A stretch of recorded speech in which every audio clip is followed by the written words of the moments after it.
thing about self-discipline is that it is necessary for everything you do in your life. You have to be self-disciplined.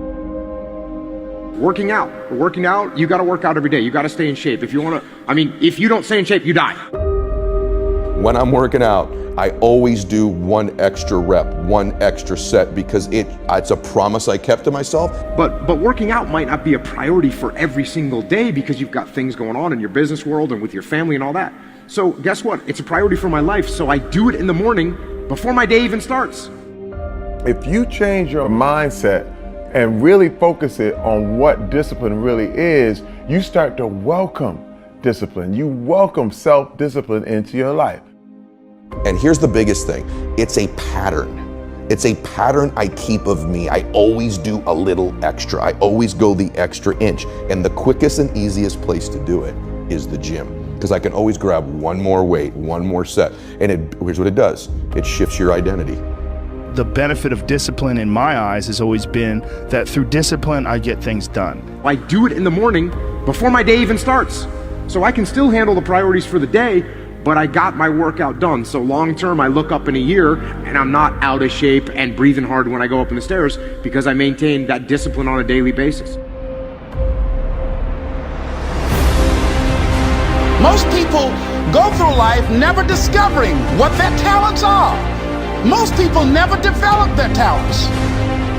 You need to tell you, no more snacks, no more desserts, no more TV, we working out now. They have skills and abilities, but if you don't nurture them, if you don't develop them, they will never serve you. Your gifts can take you many places if you develop your gifts. The best gifts come from the bottom. I value myself enough to give 120% or don't do it. And that if you decide that my life deserves my developing this what I do well.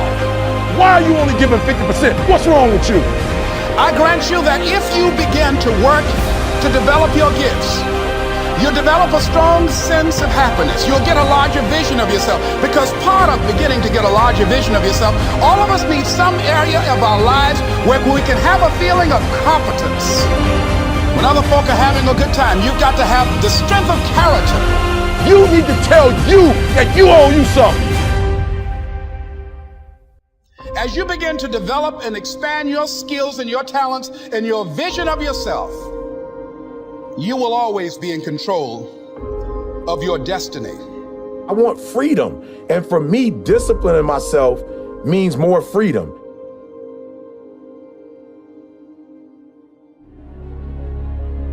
It's so easy to be great nowadays because most people are weak.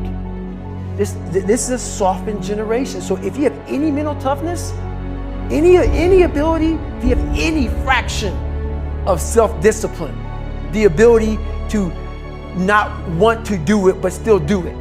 People have a hard thing understanding. I hate to run. And what makes me so crazy, it doesn't anymore, is people go, well, why do you run if you hate it? What are you talking about? I don't want to take showers and eat either. I hate that too. That's life, man. It wasn't until I changed that mentality that I became somebody. I hated going to school, so guess what? I was dumb as shit. But if you can get through to doing things that you hate to do, on the other side is greatness. That's what people don't understand. By me running, I am callous in my mind. I'm not training for a race. I'm training for life. I'm training for the time when I get that 2 o'clock in the morning call that my mom is dead or something happens tragic in life. I don't fall apart. I'm training my mind and my body and my spirit so it's all one, so I can handle what life is going to throw at me. Because the life I've lived, it throws a whole bunch at you. And if you're not physically and mentally prepared for that, you're just going to crumble and you're good for nobody. 99% of people are not willing to do what it takes to make their dreams come true. The Marines have a saying, everybody wants to go to heaven, but nobody wants to die.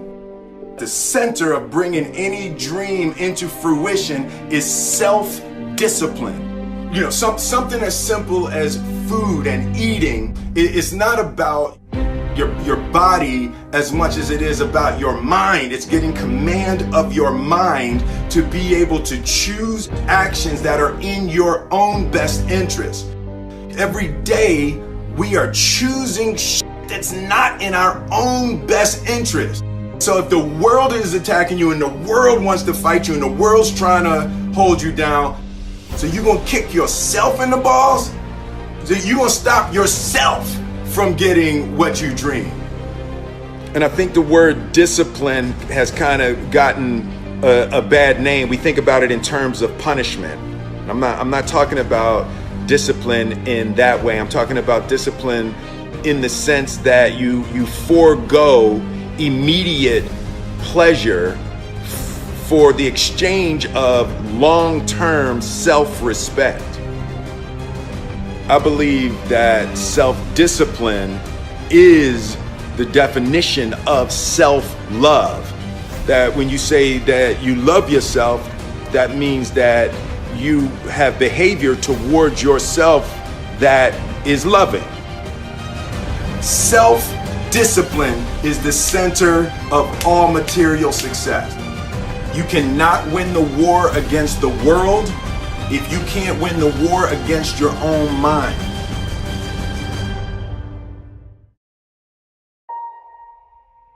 Self-love is when you say to yourself, oh man, look, I know you and that girl got a real connection. I know y'all vibe, but that's your girl's cousin. So I love you too much to let you do that. It's like you say to yourself, hey man, look, I know you want to eat that pizza and it'll be really good, but I can't let you eat that, man, because if you eat that pizza, you're going to feel like shit, and I love you too much to let you eat that.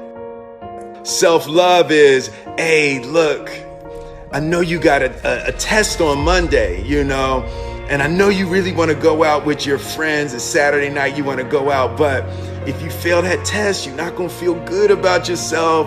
I love you too much to let you go out tonight. Self-discipline is self-love. If you want to be happy, you have to love yourself, which means you have to discipline your behavior. The road to sustained happiness is through disciplining your behavior. We tend to base our self-esteem on what other people think. And that's not really self-esteem. Self-esteem is supposed to be how we feel about ourselves. And I was just saying how dangerous it is to allow other people to determine how you're going to feel about you. And it's kind of like looking into a broken mirror. You're going to look in a broken mirror and then change your face to try to look good in this defiled, busted, broken mirror. And it just, other people's opinions is a really way to determine how we feel about ourselves.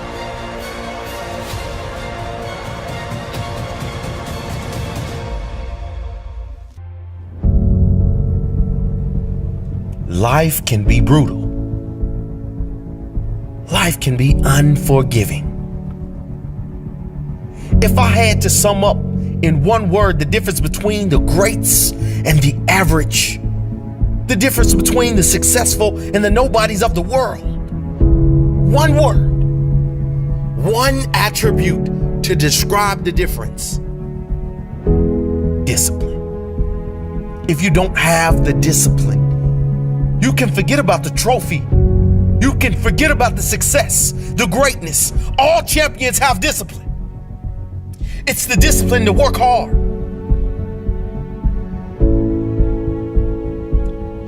Not when everyone is watching, but when no one is watching.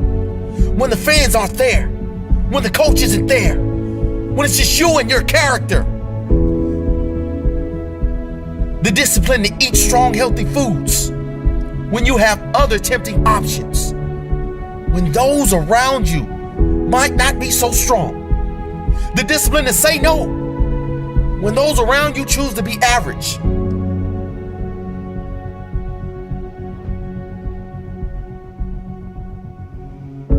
The discipline to keep going when it hurts.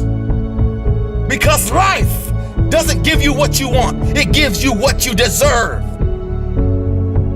And if you haven't worked for it, if you haven't sacrificed for it, if you haven't given your all, then you don't deserve it, and you won't get it. Push through the pain.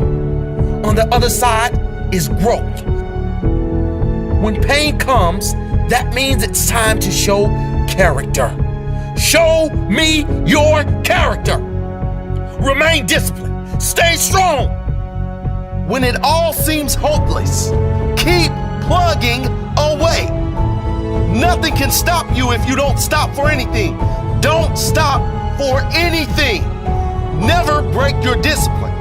Remain faithful to yourself and your vision. When it gets painful, push harder. Push through the pain. You gotta have the discipline to do 11 when your opponent stops at 10. The discipline to keep going when it hurts.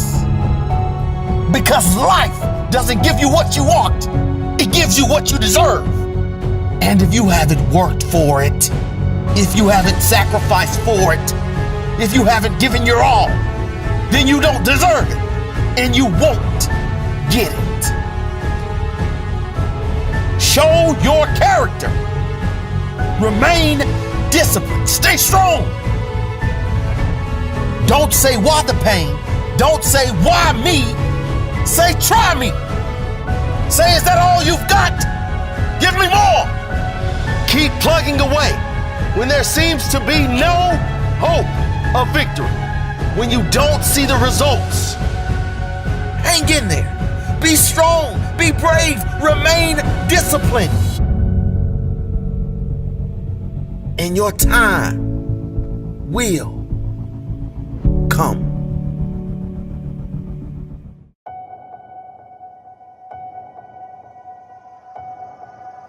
I was weighing like 297 pounds, and I had to make a change in my life. You know, I was at an all-time low, and I wasn't going anywhere, and I was exactly what everybody said I was going to be, which was nothing. This man is a self-made beast. Widely considered to be the toughest man on the planet and one of the greatest endurance athletes of all time. I was just an insecure, scared kid. And the only way I could find myself was to put myself through the worst thing possible. He's the only member of the U.S. Armed Forces to complete SEAL training, the U.S. Army Ranger School, and the Air Force Tactical Air Controller training. He's completed the infamous Destroyer of Men, known as Hell Week, 3 times, including 2 in a single year, and 1 that he started and finished with multiple stress fractures and a hernia. No one was here to help me. And the feeling I had every morning, I started shaving my head when I was 16 years old. And the feeling I had every morning, I looked in the mirror, was horrible. And I didn't want to feel like that anymore. And how I felt was a kid going nowhere, a kid that was scared. And most kids will accept that and look for help. But the best thing that happened to me, no one helped me. He served in combat in Iraq, was the bodyguard for the Iraqi Prime Minister. He once held the Guinness World Record for most pull-ups in 24 hours at 4,030. No one felt sorry for me. No one looked at me and said, like this day and age, they'll take you in and they'll tell everybody, stop picking on this person. Back then, they didn't care. I had to build calluses in my brain the same way I built calluses on my hands. So I broke the Guinness World Record for pull-ups a long time ago, but I failed at it twice. And I did 67,000 pull-ups in trying to break this record. So to do 4,030 pull-ups, I had to do 67,000 for training for that. He's run 8 consecutive 100-mile races over 8 back-to-back weekends. He ran over 7,000 miles in a single year, and that is the equivalent of running 267 marathons. I saw myself as the weakest person God ever created. You had to have a goal. My goal was the only person that's gonna turn this person around is me.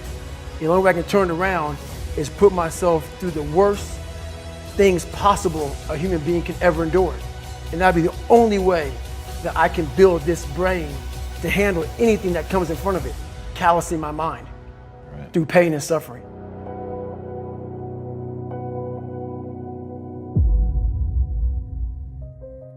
The only way you're ever going to get to the other side of this journey is you have got to suffer to grow. To grow, you must suffer. I'm afraid of my shadow. How can I overcome that? Go in the military, get your ass kicked, do things you hate to do, be uncomfortable every day of your life. Roger that. I'm not the smartest kid in the world. Okay. Instead of somebody saying, oh no, you're smart. No, don't say that to yourself. I said to myself, no, I'm a dumb motherfucker.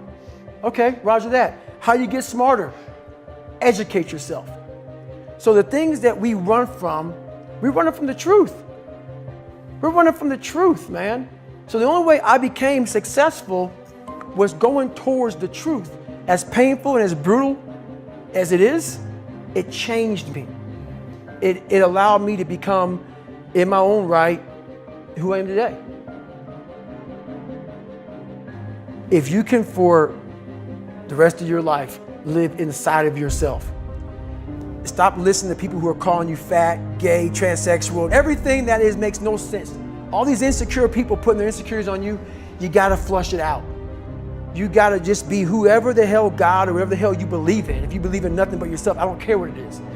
You gotta take everything and throw it away. You have to believe in one thing, and that is yourself.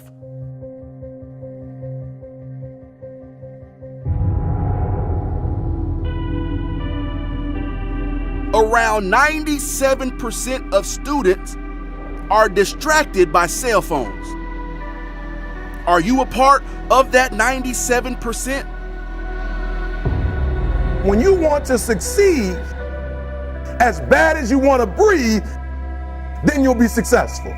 Whether your distractions are text messages, checking emails, surfing the web, playing games, or scrolling through social media, the fact remains that it is a distraction. I'm saying to you today that there are some of you, if you give up your cell phone, you would be successful. But your cell phone is more important to you than your success. Stop wasting time on your cell phone. Facebook isn't going anywhere. Instagram will still be here this weekend. Focus on your dreams. Focus on your studies. Focus on your goals and aspirations. Put the thing down.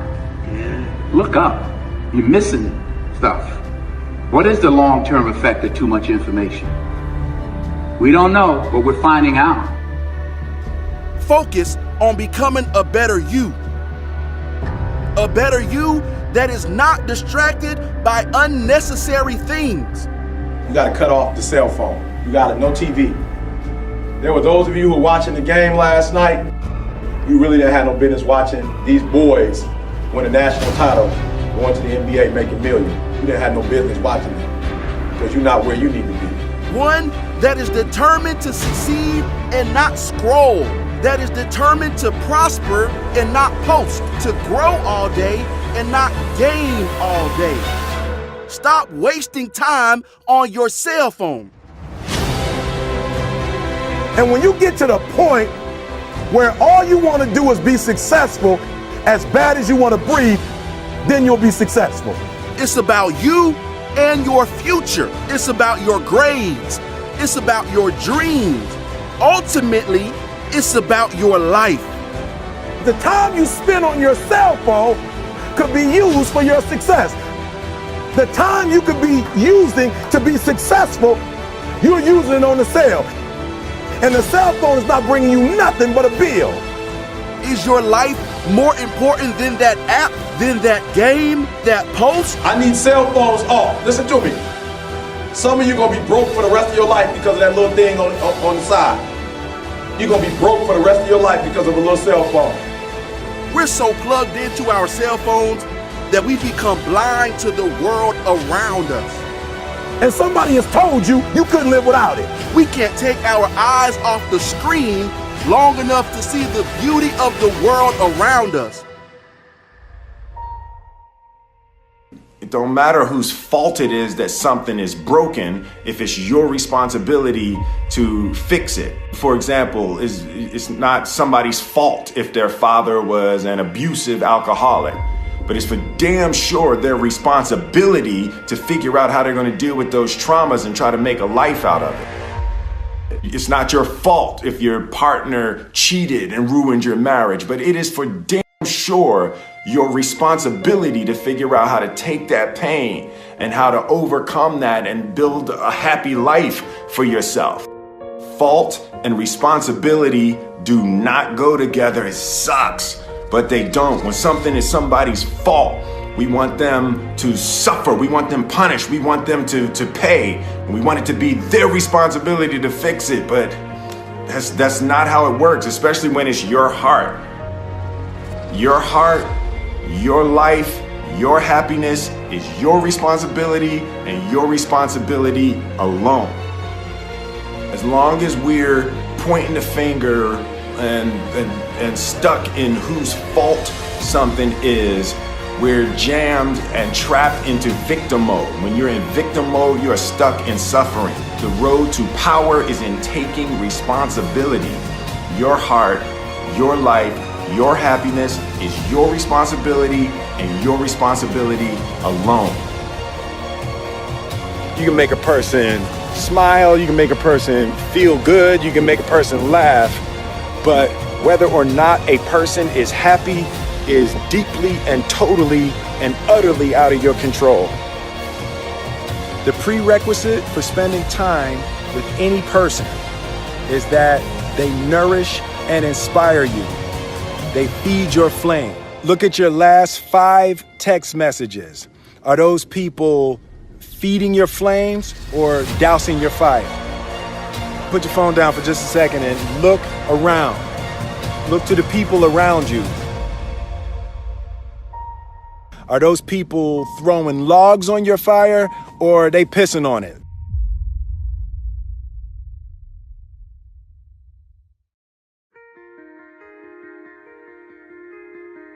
I want my life, I want my work, my family, I want it to mean something. And it's like, if you are not making someone else's life better, then you're wasting your time. The separation of talent and skill is one of the greatest misunderstood concepts for people who are trying to excel, who have dreams that want to do things. Talent you have naturally. Skill is only developed by hours and hours and hours of beating on your craft. You don't try to build a wall. You don't set out to build a wall. You don't say, I'm going to build the biggest, baddest, greatest wall that's ever been built. You don't start there. You say, I'm going to lay this brick as perfectly as a brick can be laid. There will not be one brick on the face of the earth that's going to be laid better than this brick that I'm going to lay in this next 10 minutes. And you do that every single day. And soon you have a wall. And soon you have a wall. And I think psychologically, the advantage that gives me over a lot of people that have been in competition with in different situations is it's difficult to take the first step when you look how big the task is.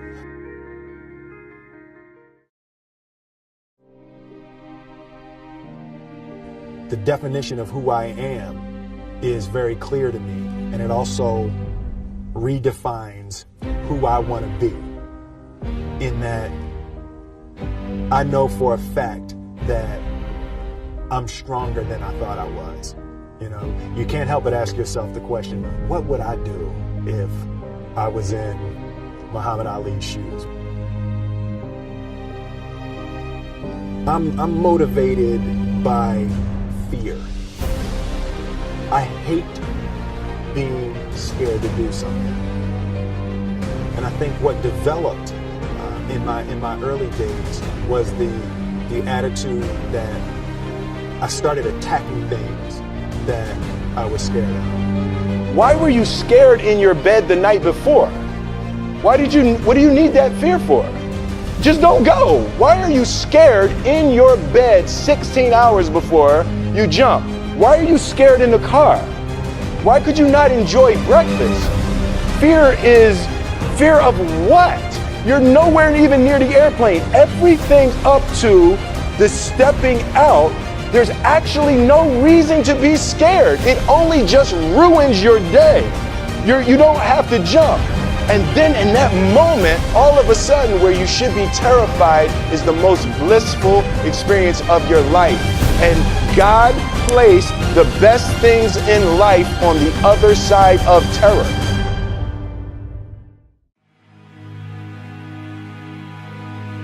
And they had the nerve to count you out. That's because they didn't understand that your motivation would never let you stay down for the count. It's times like these that we separate the real from the fake. And when it's like you can take a punch and bounce right back because you understand and know exactly what's at stake. It's times like these that we separate the real from the fake. And when it's like you can take a punch, bounce right back because you understand and know exactly what's at stake. It's money time, baby.